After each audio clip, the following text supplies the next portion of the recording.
क्या तुम्हें दौलत चाहिए, गूंजे बस तुम्हारा नाम, मैं सब दे दूंगी, बस एक छोटा सा इम्तिहान। गुड़गांव एक कॉर्पोरेट ऑफिस, एक ऐसी प्रेजेंस जो खुद को सिर्फ ग्लास पर उभरते हुए फिंगरप्रिंट्स से जाहिर करती थी, और एक एहसास कि कोई देख रहा है। पार्ट 1 के एंड पर एक तांत्रिक ने यतिन को चेतावनी दी थी, ये तुम्हें दौलत देने के लिए नहीं बुला रही, ये तुम्हें पहचान चुकी है। लेकिन कुछ सौदे ऐसे होते हैं जहां इंसान खतरे को नहीं देखता, सिर्फ फायदा देखता है। और आज की रात यतिन एक ऐसा फैसला करने वाला था जिसकी कीमत उसे जिंदगी भर चुकानी पड़ती। ये है यक्षिनी अनलिमिटेड वेल्थ का सौदा पार्ट 2।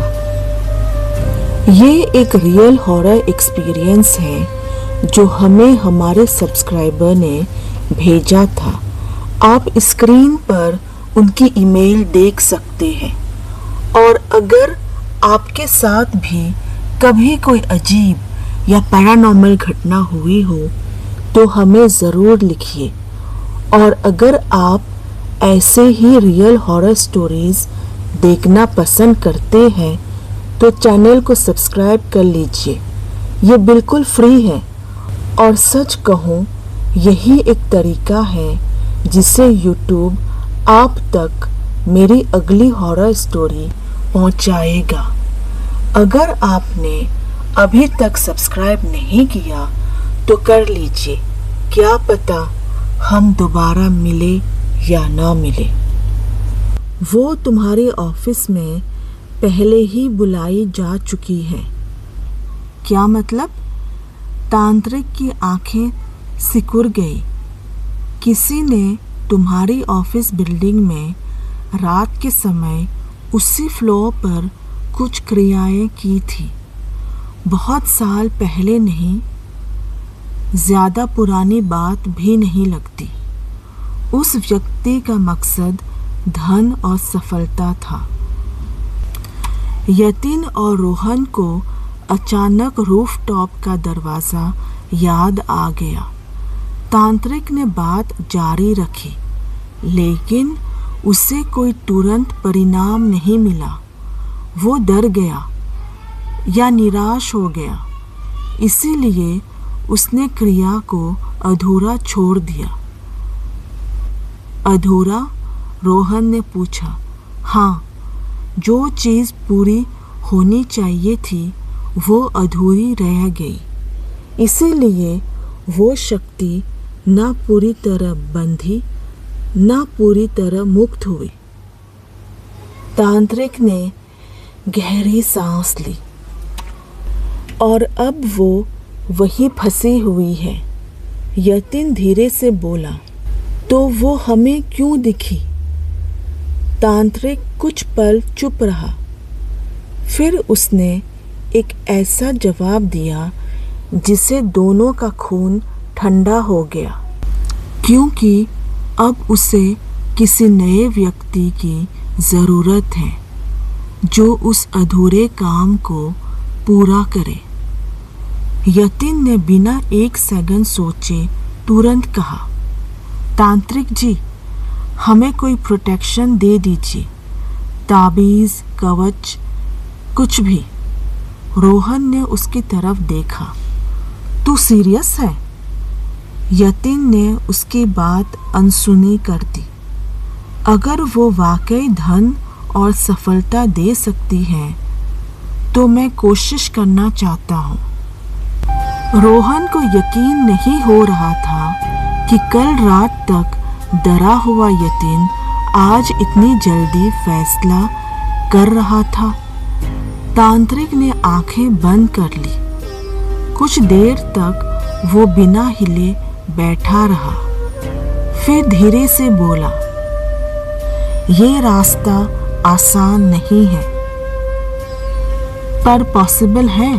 यतिन ने बेचैन होकर पूछा। तांत्रिक ने आंखें खोली। हर चीज की कीमत होती है। यतिन चुप था। तुम जिस चीज को दौलत समझ रहे हो सकता है उसकी कीमत तुम बाद में समझो। रोहन बीच में बोल पड़ा। बस कीजिए, हमें ये सब नहीं करना। लेकिन यतिन की नज़र तांत्रिक पर टिकी हुई थी। मैं तैयार हूँ। तांत्रिक ने उसकी तरफ गहरी नज़र से देखा, जैसे वो यतिन के अंदर कुछ पढ़ रहा हो। फिर धीरे से बोला, सबसे खतरनाक चीज आत्मा नहीं होती, इंसान का लालच होता है। यतिन ने जवाब नहीं दिया। उसकी आंखों में सिर्फ एक चीज थी, तरक्की, प्रमोशन, पैसा, बहुत सारा पैसा। तांत्रिक ने सिर झुकाकर गहरी सांस ली। मुझे लगता है वो तुम्हें पहले ही चुन चुकी है। मतलब?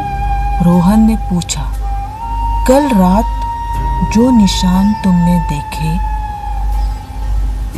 वो तुम दोनों को डराने के लिए नहीं थे, तुम्हें बुलाने के लिए थे। ये सुनकर रोहन का चेहरा सफेद पड़ गया।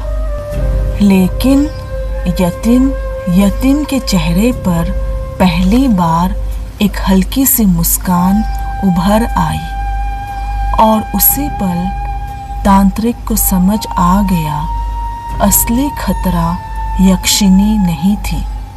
असली खतरा वो आदमी था जो उसकी बात मान चुका है। उस रात यतिन ने डर को नहीं, लालच को चुना था। पर क्या एक आम इंसान कॉर्पोरेट की इस बिल्डिंग में बैठी सदियों पुरानी शक्ति को कंट्रोल कर सकता है? या फिर वो खुद एक ऐसा खौफनाक सौदा करने जा रहा था जिसके बदले उसे अपनी ऐसी कीमत चुकानी पड़ेगी जिसके बारे में उसने सपने में भी नहीं सोचा था। रोहन को पहले ये सब बकवास लग रहा था, लेकिन जब उसने यतिन के चेहरे पर वो अजीब सी एक्साइटमेंट देखी तो उसके अंदर भी क्यूरियोसिटी जाग गई। आखिर ऐसा क्या था उस ऑफिस में? और सबसे बड़ी बात, क्या सच में पैसा और प्रमोशन जैसी चीज़ें किसी अलौकिक ताकत से मिल सकती हैं? तांत्रिक ने उन दोनों को कुछ देर तक देखा, फिर धीरे से बोला, रात 11 बजे ऑफिस के बाहर मिलना। उसकी आवाज़ में एक अजीब सा भरोसा था, जैसे उसे पहले से पता हो कि आगे क्या होने वाला है। उस रात गुड़गांव की सड़कें लगभग खाली थी। 11 बजे के आसपास यतिन और रोहन ऑफिस बिल्डिंग के बाहर खड़े थे। तांत्रिक और उसका असिस्टेंट भी आ गए, लेकिन जैसे ही वो बिल्डिंग के गेट के पास पहुंचे, तांत्रिक अचानक रुक गया। उसका चेहरा बदल गया। उसने धीरे से कहा, ये जो मैंने सोचा था उससे ज्यादा पुरानी है। यतिन ने पूछा, क्या? तांत्रिक ने बिल्डिंग की छत की तरफ देखा। जो यहाँ है वो सिर्फ फंसी हुई शक्ति नहीं। मतलब? तांत्रिक ने जवाब नहीं दिया। उसने बस कहा, हम बहुत देर कर चुके हैं। यतिन और रोहन एक दूसरे को देखने लगे। उन्हें समझ नहीं आ रहा था कि अभी कुछ घंटे पहले जो आदमी इतना कॉन्फिडेंट था वो अचानक परेशान क्यों लग रहा है? जब सब लोग लिफ्ट से 4th फ्लोर पर पहुंचे तो वहां का माहौल अलग था। ऑफिस बंद था, लाइट्स बंद थी, लेकिन फिर भी किसी की चलने की आवाज आ रही थी, जैसे कोई हील पहनकर क्यूबिकल्स के बीच चल रहा हो। रोहन का गला सूख गया। यतिन, तू भी सुन रहा है ना? यतिन ने सिर हिलाया। आवाज धीरे धीरे रूफटॉप के दरवाजे की तरफ जा रही थी और फिर पूरे फ्लोर के ग्लास पैनल्स पर एक साथ उंगलियों के धुंधले निशान उभरने लगे। इस बार पहले से ज्यादा, सैकड़ों, हजारों, जैसे अनेक हाथ एक साथ ग्लास को छू रहा हो। तांत्रिक का असिस्टेंट पीछे हट गया। गुरुजी, उसकी आवाज कांप रही थी। ये ठीक नहीं लग रहा। तभी रूफटॉप का दरवाजा खुद ब खुद धीरे से खुल गया और उस अंधेरे से एक ठंडी हवा का झोंका निकला। हवा के साथ एक और चीज आई, एक औरत की हंसी, बहुत हल्की, बहुत दूर से, लेकिन इतनी साफ कि चारों ने सुना। तांत्रिक का चेहरा सफेद पड़ गया।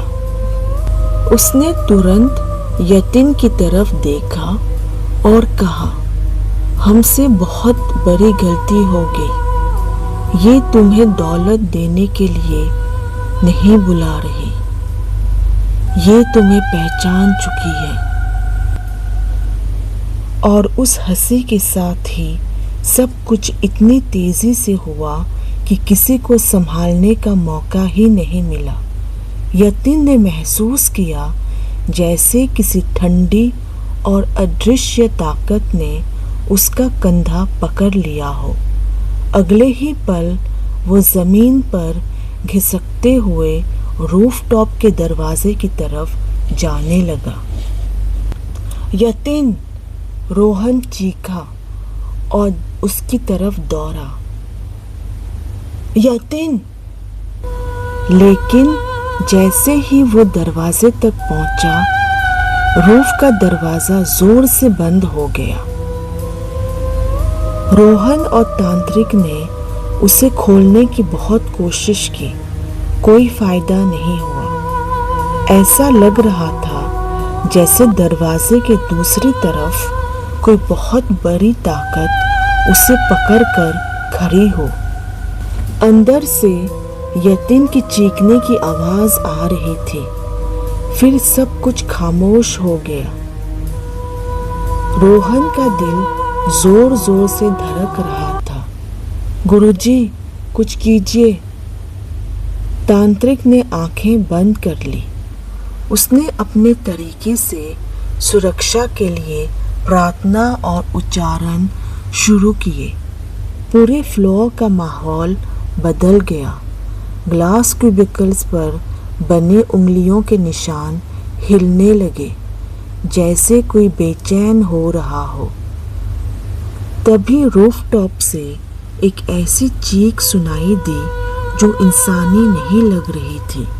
एक लंबी, दर्द भरी, गुस्से से भरी चीख। असिस्टेंट डर के मारे पीछे हट गया। रोहन के हाथ कांप रहे थे। दरवाजे के उस पार यतिन को महसूस हुआ जैसे कोई अदृश्य ताकत उसे रूफटॉप के कोने की तरफ खींच रही हो। उसने भागने की कोशिश की, पर उसके पैर भारी होते जा रहे थे। नीचे 4th फ्लोर पर तांत्रिक रूफटॉप के लॉक दरवाजे के पास बैठ गया। उसने आंखें बंद कर ली और मंत्रों का उच्चारण शुरू कर दिया। फिर वो दरवाजे के नीचे छोटे से गैप के पास झुका और मंत्रों को फूंक कर रूफ की तरफ भेजने लगा। जल्दी करो गुरुजी, रोहन घबरा कर बोला। तांत्रिक ने जवाब नहीं दिया। उसका पूरा ध्यान यतिन की सुरक्षा पर था। दूसरी तरफ रूफ पर खड़ा यतिन धीरे धीरे उस अंधेरे कोने की तरफ बढ़ने लगा जहां से वो हंसी आ रही थी, और फिर उसके सामने हवा में एक धुंध सी जमा होने लगी। पहले एक परछाई, एक शैडो, फिर एक आकृति, और कुछ ही पलों में उसके सामने एक बहुत ही सुंदर युवा महिला खड़ी थी। इतनी सुंदर कि यतिन कुछ सेकंड्स के लिए सब कुछ भूल गया। उसकी आंखें चमक रही थी, चेहरे पर हल्की सी मुस्कान थी, और उसकी आवाज में एक अजीब सा आकर्षण। तुम मुझे ढूंढ रहे थे ना यतिन?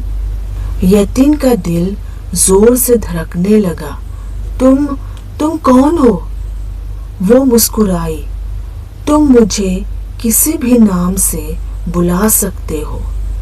नीचे से मंत्रों की हल्की आवाज रूफ टॉप तक पहुंच रही थी, लेकिन हर मंत्र के साथ वो आकृति थोड़ी सी बेचैन नजर आती। यतिन को याद आया कि तांत्रिक ने क्या कहा था, यक्षिणी। पुरानी कथाओं में कहा जाता था कि कुछ यक्षिणी लोगों को तलवार या शक्ति से नहीं, बल्कि उनकी सबसे बड़ी कमजोरी से बांधती है। किसी को धन का लालच, किसी को शोहरत का लालच, किसी को प्रेम का, किसी को सुंदरता का। वो इंसान को वही दिखाती है जो वो सबसे ज्यादा चाहता है, और धीरे धीरे उसे अपनी तरफ खींच लेती है। तुम पैसा चाहते हो ना? उसने धीरे से पूछा। यतिन की सांसें तेज हो गई। तुम प्रमोशन चाहते हो ना? तुम चाहते हो कि एक दिन सब लोग तुम्हें देखें और कहें कि तुम सक्सेसफुल हो। यतिन चुप रहा, क्योंकि उसने जो कहा था वो सब सच था। यक्षिणी एक कदम और आगे बढ़ी। मैं तुम्हें वो सब दे सकती हूँ। नीचे तांत्रिक के मंत्रों की आवाज और तेज हो गई। अचानक यक्षिणी के चेहरे पर परेशानी दिखने लगी। उसकी मुस्कान धीरे धीरे गायब हो रही थी, और पहली बार यतिन को लगा शायद वो उसे बुला नहीं रही थी, शायद वो उसे बांधना चाहती थी।